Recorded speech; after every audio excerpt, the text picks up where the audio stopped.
Hey there! Welcome to Tifa Letters, the AAPI Heritage Month edition by the Filipino American Woman Project. I'm your host, Jen Amos, here to read out loud letters inspired by real conversations with you. It all begins with one line: if I could say one thing. Because sometimes one thing is all we need to take up a little more space. Let's get started.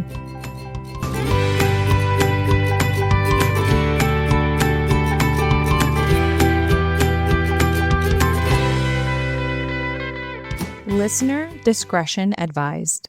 This letter contains strong language, which may be sensitive for some listeners. To the bitch I blocked on social media. If I could say one thing, it's this. I came to peace with hiding my Filipino identity until you showed up in my feed. Where I came from, I was taught to hide my identity.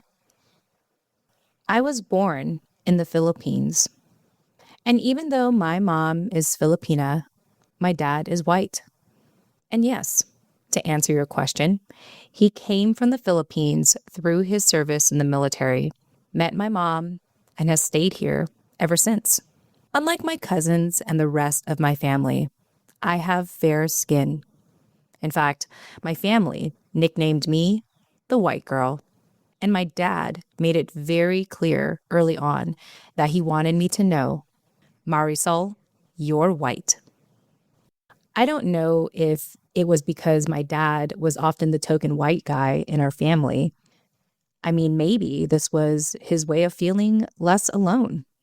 But by the time I was 16, Dad decided it was time to move back to America. And after all this time of my family calling me the white girl and my dad insisting that I'm white first, I thought, great, we're going to America. I'm finally going somewhere I'm supposed to belong. I was finally going to the white promised land. I was 16 years old when we arrived, and I remember being taken to the school counselor with my dad, and the whole conversation was a blur to me because I was just so happy to be in America. I was excited to finally blend in, to finally not be called the white girl, because I wasn't going to be the only white girl anymore. All of that was going through my mind sitting in the office with our school counselor. It's all I could think about. It's all I was excited about. So the first day of school came. I had my piece of paper with my list of classes and where they were all located, and I went to my first one, ESL. I did not recognize the acronym. The paper was small, but I didn't think much of it. I walked in excited to see my white classmates. But to my surprise, it was a very diverse room. I mean, no big deal, but I was the only white-looking girl there. Everyone kept to themselves, head down, sitting there quietly, until the teacher walked in and said, "All right, everyone, welcome to English as a second language." Everything muted for me. Whatever the teacher was saying after that, I was not hearing it. I looked around the room again, and I saw all sorts of people from different ethnic backgrounds, and it all started to sink in for me. ESL, English as a second language. I thought, hold on, I can speak fluent English just fine. Why the fuck am I here? How did my dad not tell them I could speak fluent English? What am I doing here? And then I felt it again. That same feeling I carried my whole childhood in the Philippines. That feeling of, you're different because you're white. And so we're going to treat you differently. So you better know you're different. So you might as well embrace it. White girl. Except this time, this makes no sense because I'm supposed to be on the right side of it all. I'm in America. This is where I belong. I went home after the first day of school, and before I went to bed, I took a long shower.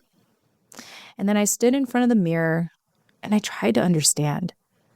I looked at my brown eyes, my black hair, and even though I had fair skin, I guess I looked ambiguous. Whatever the case, I was determined to look as white as I could. So I got blue contacts. I dyed my hair blonde. And fortunately, my dad was able to talk to the school counselor. I was able to take a special exam to prove that I could speak English just fine. And so I switched out of ESL and into an English class. Now, I had noticed a lot of white girls in my English class, and very quickly, they became my friends. A lot of my white girl friends wanted to be writers or teachers one day, and I thought, me too. So long as I could be around you all, me too. I tried to match whatever my white girlfriends looked like, sounded like, acted like. Even though I could speak English fluently, there was a slang that they had, nuances to the way that they spoke that I didn't grow up with, like saying like a lot, you know? So I made sure to mirror as much as possible and really just squeeze out any ounce of being mistaken as something else. I repelled anyone who didn't look white. Still in high school, I was out as much as I could be out of the house. My mom, it was always so important for her that I spend time with family on the weekends. She'd say, Mari, because that's what my family nicknames me, Mari. Like, Mari, you're not spending enough time with your cousins. You're not spending enough time with your aunts and uncles. You're not spending enough time with me. And I'd say, Mom, you know I love you, but I can't. I'm trying to blend in. I'm trying to hang out with my girlfriends who love to go to the movies on the weekends and have sleepovers. And it's really important for me to fit in so that I can excel in school because I know that that's important to you, right? And then she'd say, well, why don't you bring your girlfriends over? Why do you always have to go to their place? And now I couldn't say this out loud, but Mom, I can't do that. My white girlfriends don't even know that I'm part Filipino. I don't want them to judge me. I don't want them to treat me foreign. I don't want my girlfriends to know you and hear your thick accent and all of a sudden have all these questions asked about me and my heritage. I just can't, Mom. I can't have them know this part of me right now because I don't want them to treat me differently. I'm just starting to fit in. And little did Mom know that my girlfriends actually wanted the same thing. They'd ask me, Mary. See, my friends called me Mary because it was easier than Mari. And there was just no question that it was a white name. Mary, let's go sleep over at your place. Whenever they'd asked, I'd always have an excuse. Oh, my mom, she's such a clean freak. She's very particular about the house. I just don't want to get into it. I always came up with something to keep my two worlds from colliding. As time went on, my white girlfriends started to treat me like the shy one, the introvert, the one who was always happy to tag along. And I was willing because I didn't want to stand out. I already stood out in the Philippines. I didn't want to stand out here. I just wanted to blend in. And being the quiet one who followed along was so much better than being alienated, so much better than being treated differently. One day in my English class, we had a transfer student, and she happened to be a Filipino girl. I mean, she was clearly Filipino. I can tell a Filipino from a mile away. She sat in the front row quietly, and some people said hi to her, but I kept my head down and kept to myself. And she did too. She didn't look at me. She didn't try to spot me as being Filipino. If anything, she seemed uncomfortable to be in a room of all white classmates. And in that moment, I knew that I had put up the perfect disguise so that this new classmate doesn't see me as Filipino. She doesn't try to connect with me as a Filipino woman. But it was that moment that I fully embraced being a white girl. I was in the clear. By the time I graduated high school, I felt like I mastered it, fully embracing who I was as a white girl. So I went to college the same way my white girlfriends did, pursuing an English major and joining a white sorority. Intuitively, I knew that no one who looked like my mom's side of the family would pursue an English major. I mean, come on, I could already hear my mom's voice. What kind of career are you going to have with an English major? Thankfully, my dad encouraged me. So thanks, Dad. My first year in college was amazing. It was amazing studying English. It was amazing being part of my sorority. It was just amazing. By my sophomore year, I was helping out my sorority girls during rush week.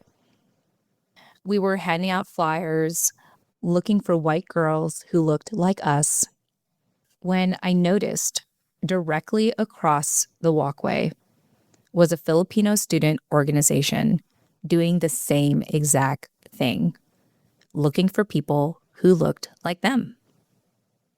And immediately, it was very easy to spot the president, the girl standing out in front of everyone else while the shy ones were sitting behind the booth. But this assertive, completely in her element girl stopping people as they passed by. Every time someone looked Filipino, I would hear her say, "Hey, are you Filipino?"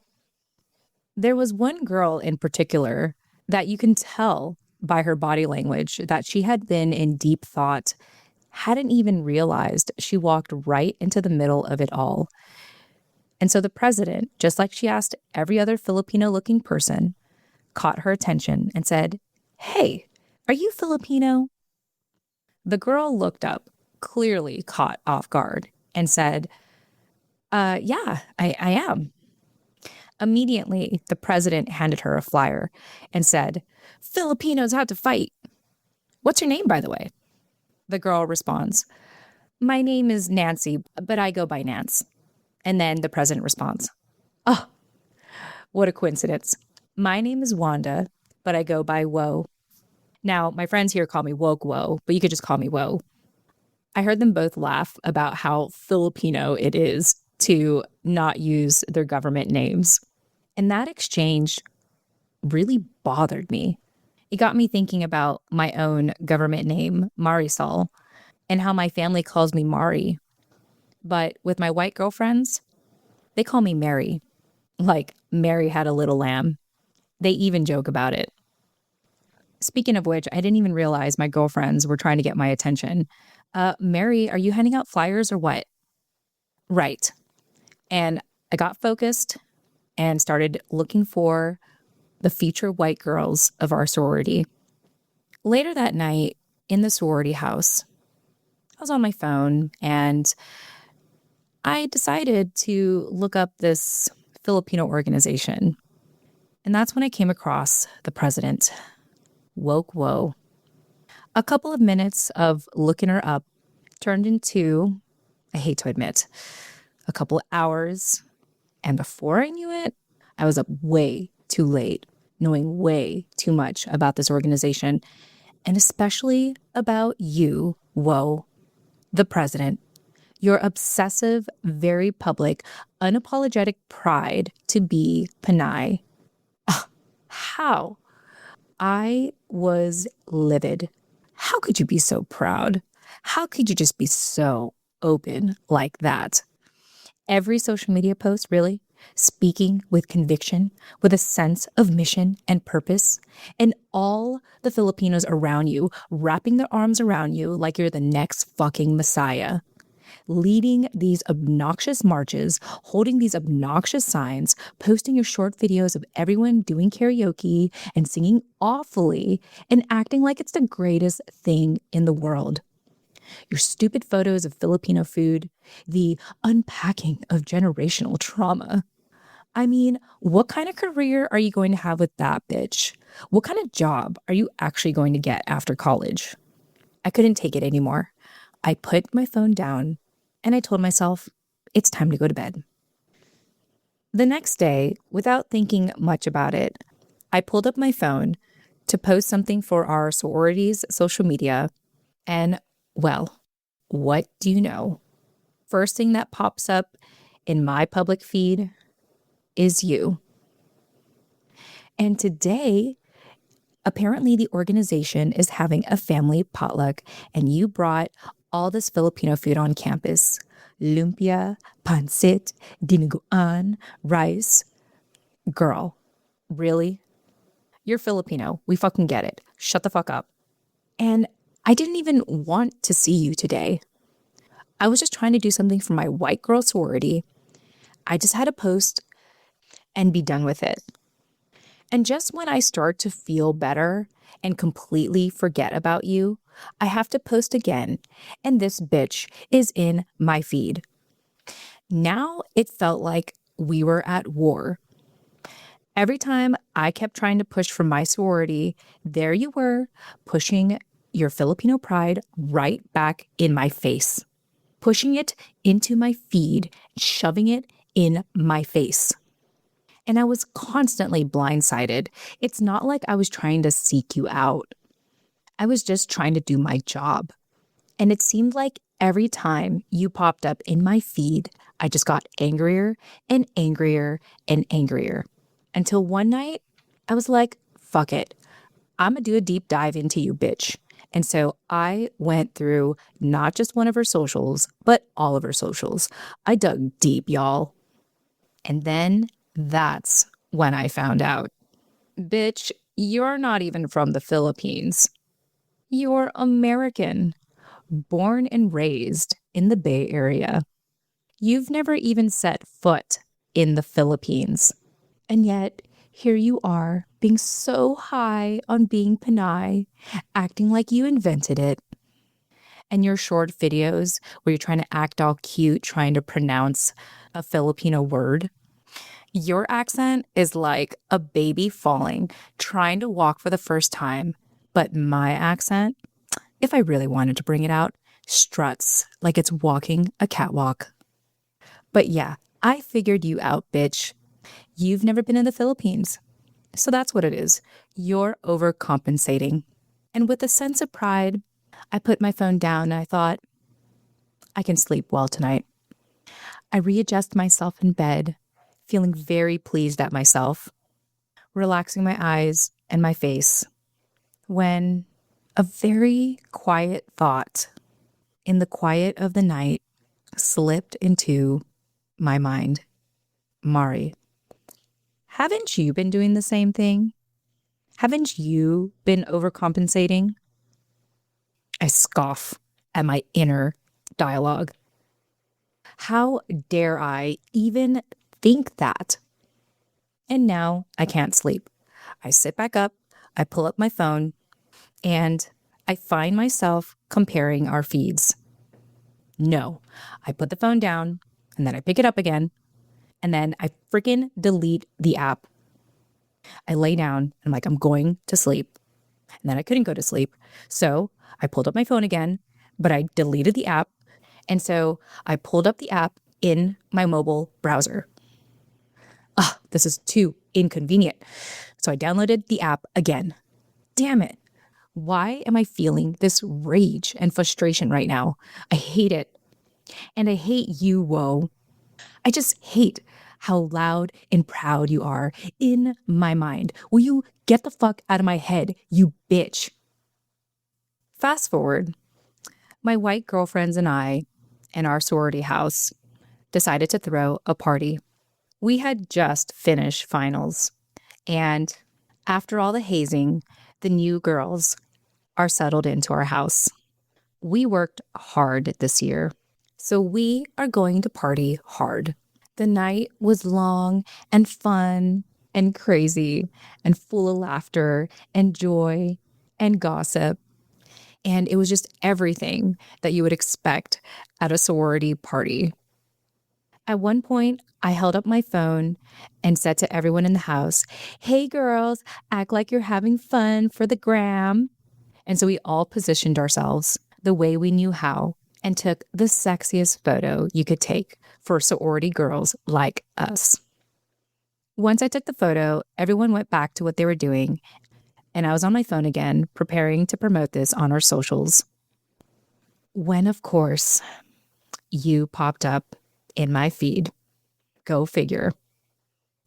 And once again, a rage filled inside of me. "Mary, hey, Mary, who's that?" I look up, and of course, one of my girlfriends is looking over my shoulder. And late into the night, feeling inebriated and vulnerable and angry, I said to her, as I showed her my phone, "Could you believe this girl? She's so unapologetic and way too proud to be Filipino.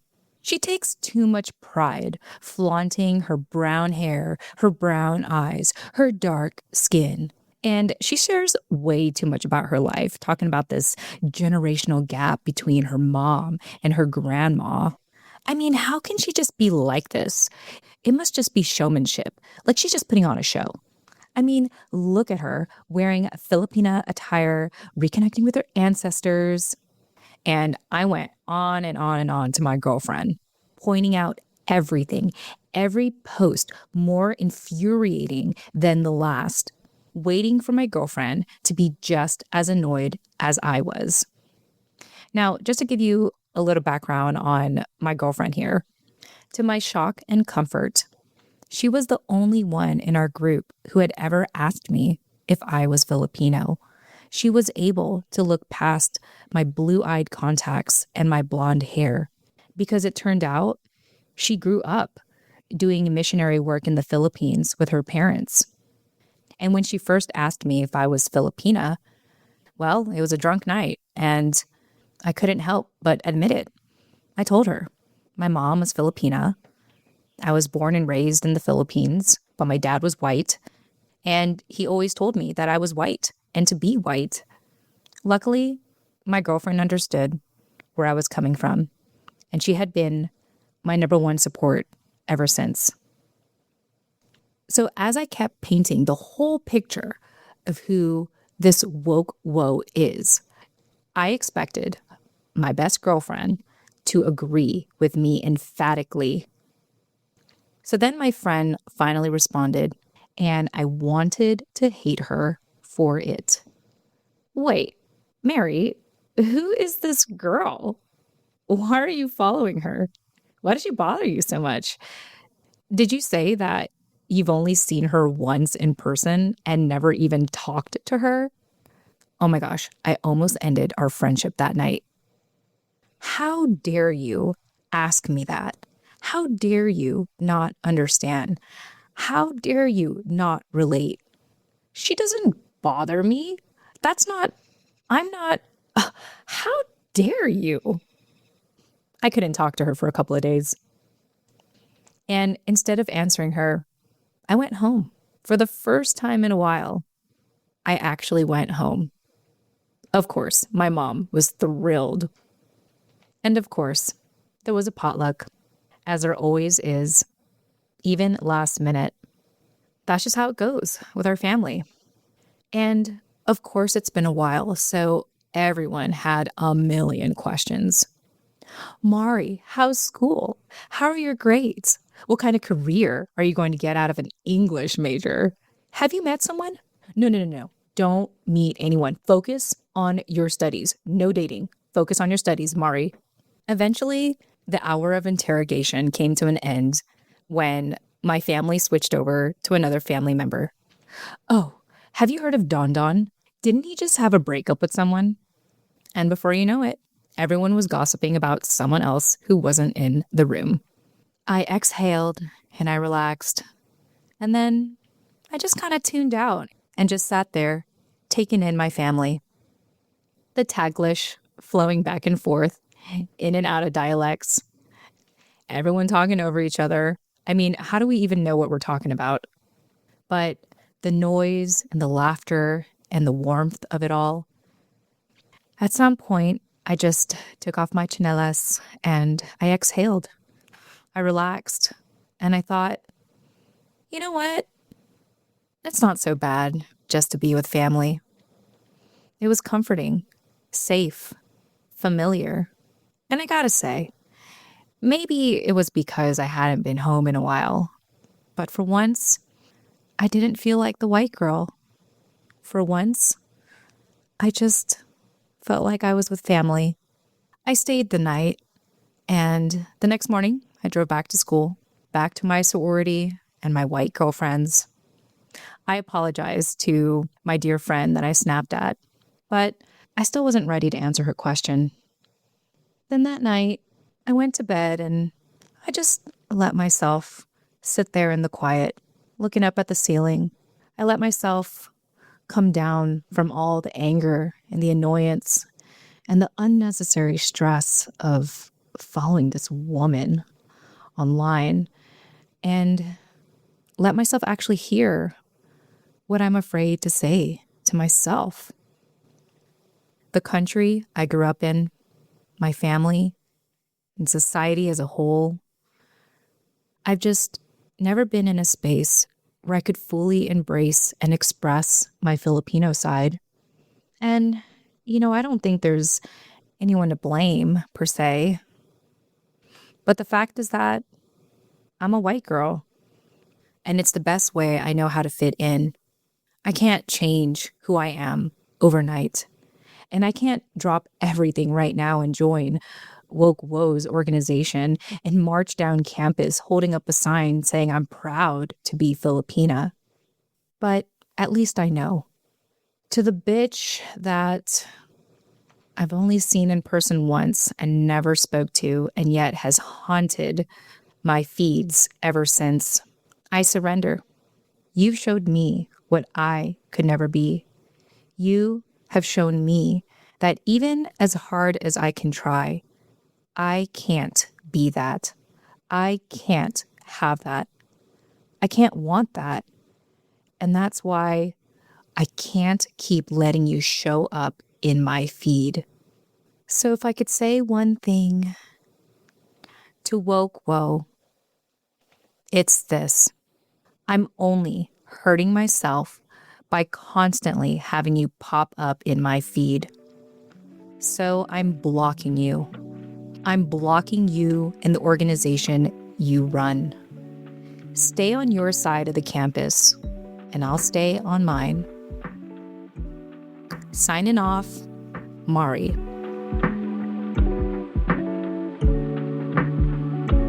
If you could reflect on one thing, it's this.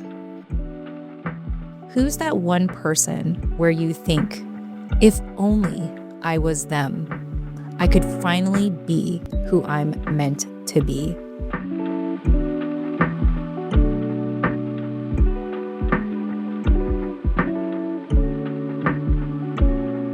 Want to respond? You can reply today at tifaletters.com. That's TFAW as in the Filipino American Woman letters.com. Or better yet, write your own letter. Submissions are now open. You can include your name or stay completely anonymous. So, if you could say one thing, what would it be? Subscribe for free today at tifaletters.com and follow the steps in the welcome email to submit your letter. Until the next letter, bye for now.